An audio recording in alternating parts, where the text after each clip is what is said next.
Every now and then we like to do a little segment we call Simon Says. That's when you send in questions and I try to answer them. This is that segment, so here we go. What is the difference between complaining versus feedback? Both giving and receiving.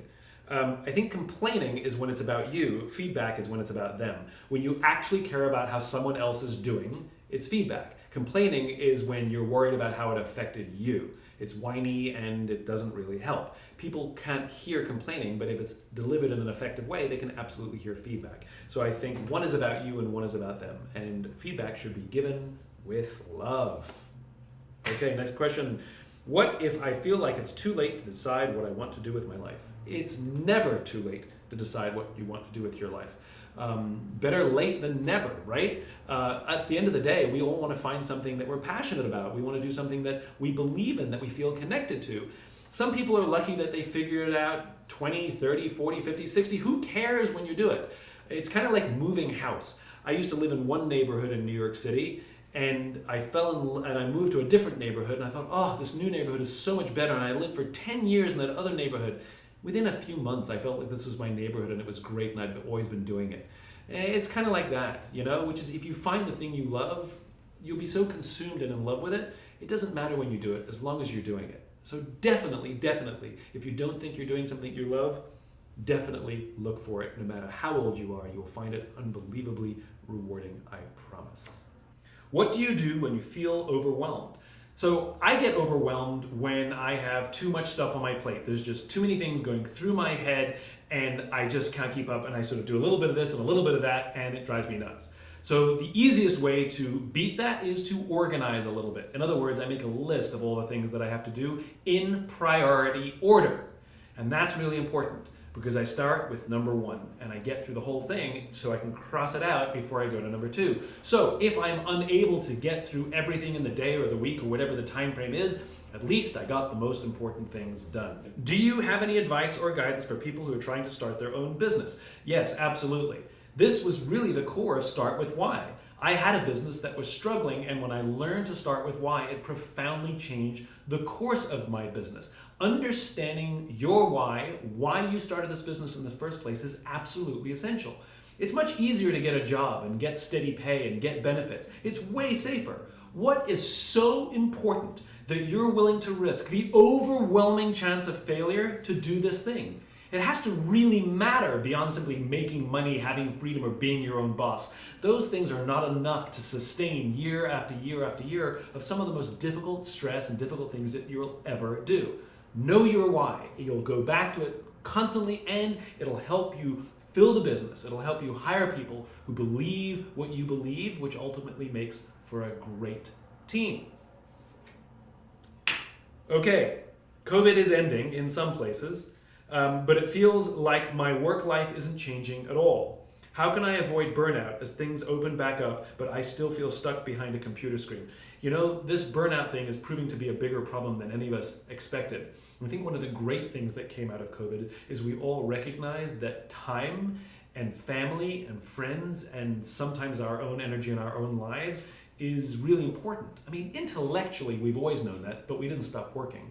And so I'm starting to see people making hard decisions. They're taking jobs that pay them less money, but give them more time for themselves. Forward-thinking companies are also recognizing that burnout is a thing, and they're offering people an extra day off, or closing the office early, or closing the whole company down for 2 or 3 days to just let people reset their batteries. I think the most important thing that we can do when we're starting to feel burnout is to, believe it or not, worry about the people we work with who are burning out as well. When we are in service to others who are struggling with the thing that we're struggling with, we are more likely to solve our own problems as well. So if you're burning out, odds are high that somebody close to you is also burning out. Commit to helping them, and I guarantee you'll help yourself. Do you have any advice for networking with other professionals? Well, networking is something that I always found uncomfortable. I'm naturally an introvert, and so when I go to networking events, I have to drink tons of coffee so that I'll have energy, and at the end I'm absolutely exhausted. And I used to come across as way too eager because I guess I was jacked up on coffee. And so the best advice I can have for networking, honestly, is knowing why you do what you do. This is the only thing that changed when my career profoundly changed, which is I stopped talking about what I did and I started talking about what I believed. So for example, prior to my why, if I went to a networking event and somebody said that dreaded question, what do you do? I would say I run a small marketing consultancy where we help big brands articulate their value. I mean, boring, right? And then after I learned my why, people would say to me, what do you do? And I said, I teach leaders and organizations how to inspire people.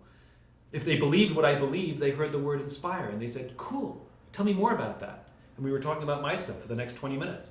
If they didn't believe what I believed, they said, what kind of companies? And I knew it was going to be a short conversation. So not only did it make my work more compelling, but it also helped me filter who are more likely to be better connections than others. Learn to start with why and learn to have a pitch that starts with why. It makes a profound difference. I'm trying to stay true to an infinite mindset, but I also feel like I'm not moving fast enough toward my goals. How can I reconcile an infinite mindset with the pressures of becoming successful? How do you define success? Are you only defining success by the money you make, the promotions you get, in which case you're sliding back into that finite mindset? This takes practice. Remember, finite and infinite are not mutually exclusive. You can absolutely have ambition, you can absolutely want to do well, but trying to fix those things on a fixed time frame, like I'm going to be a millionaire by the time I'm 30, I'm going to sell my business and have an IPO by the time I'm 35, I'm going to get a promotion by next year, those things are not entirely in your control. And so to put artificial goals like that is fine, but they have to be guide points rather than goals. So I do stuff like that as well, but I see them as guide points. Sometimes I'm early, sometimes I hit the date, and sometimes I'm slow. The point is you want to focus on the momentum. Are you moving towards the goal? And, also think about some infinite ambitions as well that you may never see come true in your life. I have a vision. I want to see a world in which people feel inspired, safe, and fulfilled. I know I will not live to see that world happen. And what matters to me is that there's enough momentum that I will lie on my deathbed and say, it'll go on without me. That's how we have an infinite mindset. What do I do if half of my team wants to come back to the office and half of my team wants to continue working from home? That is a hard question that a lot of people are grappling with right now. The reality is we can't force anybody to do what they don't want to do, and we will have mass rebellion if we attempt to.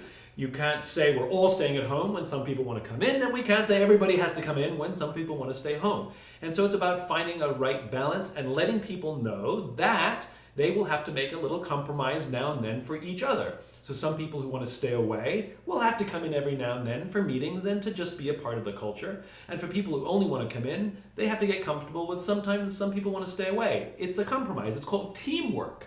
And we have different personalities. We also have to remember the benefits.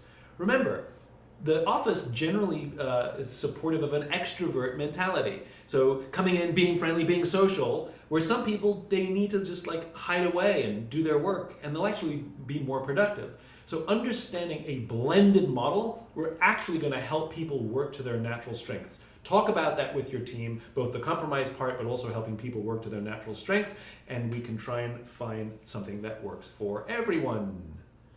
Okay, I have a great idea, but I just can't seem to find the motivation or confidence to get started on it. Do you have any advice for breaking through that final barrier? Absolutely. Tell people about your idea. Tell people about your idea. The more you talk to your friends or even other people about your idea, you'll get feedback whether they think it's a good idea too. My friend Charlie said that if two people think something is a good idea, then it's a good idea. So we don't know it's a good idea until other people react to it. And if they react positively, they'll either encourage you, check in on you, put a little peer pressure on you, which sometimes helps, or sometimes they'll say, that's amazing, I'll do it with you. I struggle to self-motivate. I need a team. I need somebody with me. So if I have at least one person who says, I will do that with you, I'm fantastic. I will show up for them. But I'm like you, if left to my own devices, sometimes I can get down on myself. Find someone who believes in your idea. Those are all the questions I have for today. Please send more and we'll do another segment soon. Until then, take care of yourself and take care of each other.